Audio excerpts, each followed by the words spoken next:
Hello everybody, my name's Amanda. I'm fairly new to canning and I thought I would bring you along and show you some of the lessons I've learned and some of the mistakes that I've made. I started canning about 5 years ago because I came across a video on YouTube and I can't remember which one it was now, but I was like, I want to do that. I want to can some food. So anyways, over the last 5 years, I bought all the equipment. Every year I get a little bit more, a little bit better. And just watch YouTube videos for inspiration and ideas. And thank you everybody out there who makes YouTube videos about canning stuff. Those of you who step outside the box a little bit too, even. I'm extremely grateful. I couldn't be more grateful. So let me show you some of the things, some of the problems I have found. Okay, I canned pinto beans last month. They came out pretty good. I mean, I just make these as refried beans because, but anyway, they taste delicious and a good seal, and I process them by the book, everything by the book. Now, here's a problem that I had. Same batch of beans, same canner load, same processing, everything. All of them sealed. I came home this weekend after a camping trip, and 2 of these jars were unsealed after already being sealed before. Wow, so disappointing. It really had me baffled because I did everything, I always do everything by the book when I'm canning because it's important, really. So this one popped up and this one popped up. I thought about it, and the only thing I can think of is the lids. These are Golden Harvest lids, and these are ball lids. I think I had a bad batch of lids. I'm not saying that all Golden Harvest lids are bad. I've used them before and had success, but this specific batch of lids was bad. And the reason why I really think that is because I canned these applesauce using the same batches of lids. I took them out of the canner and waited 20 minutes. 3 of these did not seal. I took the lids off, re-cleaned the rims, put ball lids on, and reprocessed them. They all sealed perfectly. So I really think I had a bad batch of lids. It doesn't look good either. I mean, I'm not going to eat it, obviously.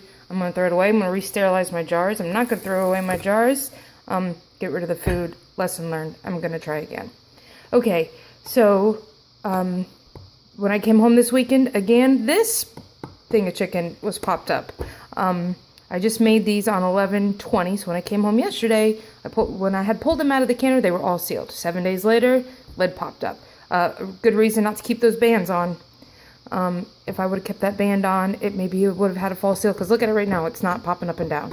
But it did. It's open. So, bad. It's no good. I gotta throw it away. This was probably my error. Maybe I had done something wrong. Maybe, I'm not sure. But, so now that's all going in the trash too. Don't keep those bands on there. So let me show you some of my successes. I made 25 pounds of tomato sauce from Roma Tomatoes. And I put them through my Victoria food strainer. And, the skins and the seeds spit out the side. And in the past, I've always just thrown that away. And I said, you know what? I'm going to dehydrate it. I'm going to grind it up. I'm going to dehydrate it and grind it up. And that's what I did. And just take a look at that beauty. Oh, I'm so happy with it. And it tastes good. I just add a tablespoon of this to whatever I'm making. If I open up a can of that tomato sauce that I canned, and it's just not thick enough, I'll add a tablespoon of that. If I'm making chili, I'll add that to it. Goulash, whatever it is. So I'm happy that I didn't do that. The only thing from that 25-pound box of tomatoes that got thrown in the trash was the itty bitty little tops. And they were Roma tomatoes, so it was nothing. I want to talk about this a little bit for a second. Mrs. Wages, especially if you're new to canning and you don't really have a good recipe. I don't have any good recipes for dill pickles or even salsa. So I started out with these. These are the best dill pickles I have ever had. My family loves them. They don't last long. You don't have to can them. You can just make them and put them in your refrigerator. Oh, they're good. They're good. Do it. Make those. And now the salsa. I made this salsa by the directions in the book, or on the bag, and I tasted it as I was cooking it, and it did not taste like salsa to me. It tasted like a chili. It had a very chili flavor to it, so I was like, oh, I was very disappointed. I'm like, this doesn't taste like salsa. I don't like it. Well, here I am a week later. Last night I pulled some of this out. and ate it because I'm not going to waste anything that I made. I decided if I don't like it, then I'm going to make chili tomorrow with it. So I opened it up and got some chips and ate it. Oh, it's good. It's very good. It tastes delicious. I think maybe just eating hot salsa. And the flavor changes when you can it and process it and it sits there. It gets better. I've heard many people talk about tomatoes get better, and I can attest to that. It does. Jams. I love making jams. I made a hot pineapple jam with habaneros in it, and I used just the ball pectin, which, the normal one, the classic pectin. And it's good. I mean, it tastes delicious. It's extremely sweet, way too sweet for me. But everybody who I let try this or who I've given it to, they say it's delicious. Just a little bit of habaneros in it to give it a kick. It's good. Now this one here, this is just pure pineapple with honey. I didn't put any sugar in this, and I used Pomona's pectin, which is a lower and no sugar pectin. I mean, look, there's no sugar in this, and it's congealed, or it's what you want it to be, and it's good. I've got one open here. I'll show you. Of course, I didn't. Hang on.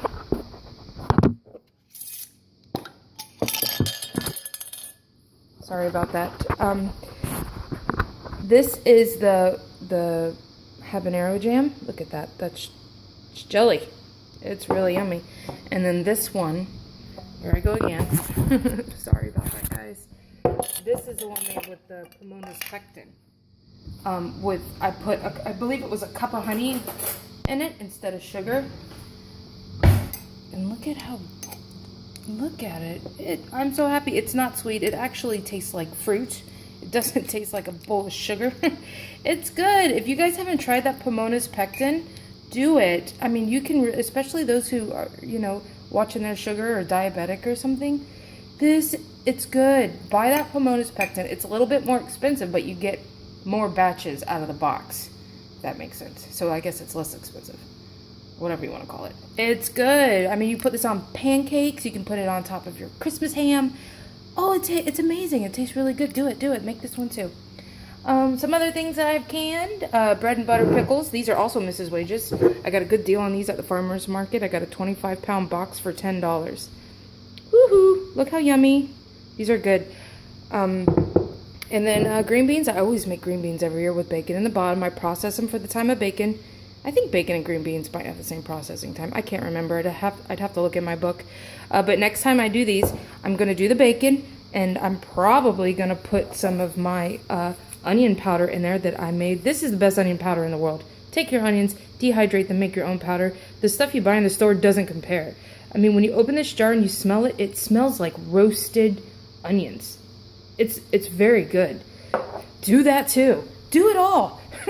It's so much fun. It's a lot of work, but it's worth it in the end when you have all the stuff that you canned, and it's amazing. Now, I had one more thing that I did that was a big mistake. Let me take you over here to my stove. Here's my canner. I have a basic Presto canner. It's like $65 at Walmart. I've had it for 5 years. I've canned all my stuff in it, and it's worked great. The other day, when I was making chicken, I had a chicken breast in here that was a hot pack method. I pre-cooked the chicken, and I also had raw pack chicken thighs in here as well. Same processing time. I did 1.5 pints and processed them for the quart time. While I was doing this, I had it on the oven, and I was on YouTube watching more videos like I always do, listening very carefully. My oldest daughter was in here baking cookies, and she had opened up the oven and slammed it shut, and it caused this thing to peel back for just a second, and I could hear the air was coming out.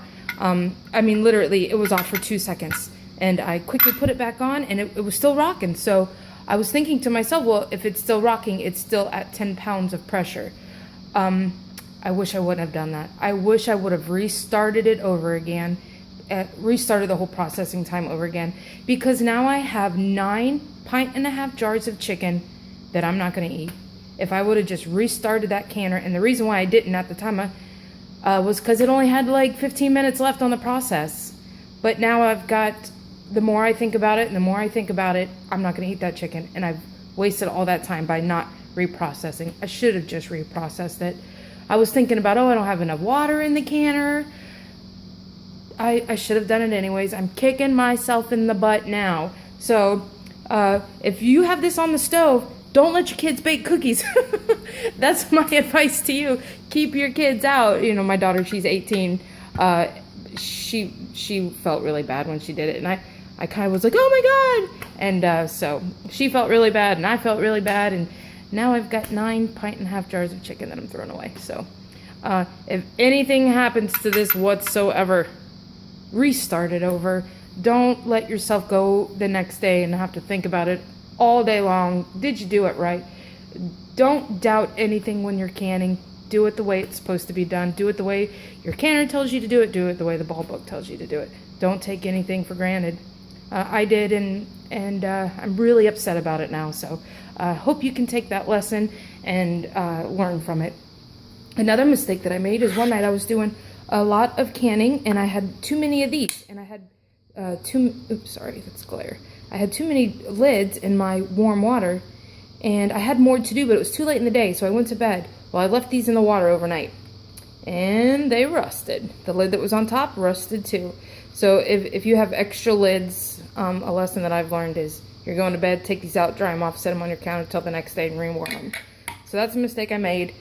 Here's this chicken that popped up 7 days later was in that canner that the lid popped off of. So there's another big lesson I've learned.